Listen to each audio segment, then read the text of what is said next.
ఈ 3 నకిలీ ఆహారాలు మీ కిచెన్ లో కూడా ఉండొచ్చు. అవేంటి, వాటిని ఎలా గుర్తుపట్టాలో ఈ వీడియోలో చెప్తాను. సో వీడియోని సేవ్ చేసుకోండి. అందులో మొదటిది ఫేక్ మిల్క్. డిటర్జెంట్ మరియు కార్బోహైడ్రేట్ పౌడర్ కలిపి పాలు అని అమ్ముతున్నారు. మీరు వాడే కొన్ని పాలను తీసుకొని దానిపైన అయోడిన్ వేయండి. ఒకవేళ పాలు కనుక నీలి రంగులోకి మారితే అవి ఫేక్ మిల్క్ అని అర్థం.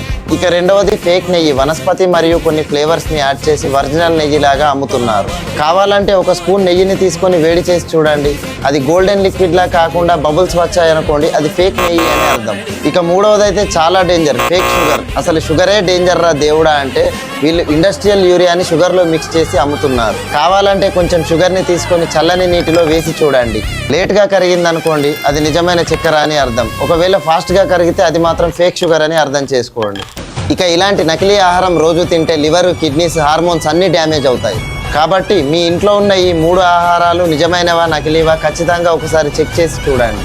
ఎందుకంటే ఈ రోజుల్లో ఎవరిని నమ్మేటట్లు లేదు.